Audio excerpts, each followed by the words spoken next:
రోజు ఒక గ్లాస్ త్రాగటం వల్ల ఎన్ని లాభాలు ఉన్నాయో మీకు అర్థమవుతాయి.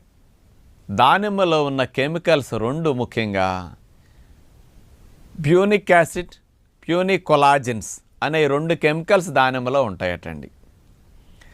ఇందులో ప్యూనిక్ యాసిడ్ అనేది దేనికి పనికొస్తుందంటే కొవ్వు పదార్థాలు మనకి కొవ్వు కణాల్లో నిలవ ఉంటాయి. అంటే తీసుకున్న ఆహారాలన్నీ ఎక్కువైనప్పుడు అవన్నీ కొవ్వుగా మారిపోతాయి. ఈ కొవ్వు అంతా వెళ్ళి ఎక్కడుంటుంది? కొవ్వు కణాల్లో నిలవ ఉంటుంది. ఈ కొవ్వు కణాలని స్టిమ్యులేట్ చేసి కొవ్వు బయటకు వచ్చేటట్టు దానిమ్మలో ఉండే ఈ ప్యూనిక్ యాసిడ్ అనేది ప్రధానంగా ఉపయోగపడుతుందట. అంటే కొవ్వు కరగటానికి, కొవ్వు కణాలని స్టిమ్యులేట్ చేయటానికి, యాక్టివేట్ చేయటానికి బాగా పనికొస్తుందట. మామూలుగా 100 గ్రాముల దానిమ్మ రసములో నుండి తీసుకుంటే 65 క్యాలరీల శక్తి ఉంటుంది. 250 ml జ్యూస్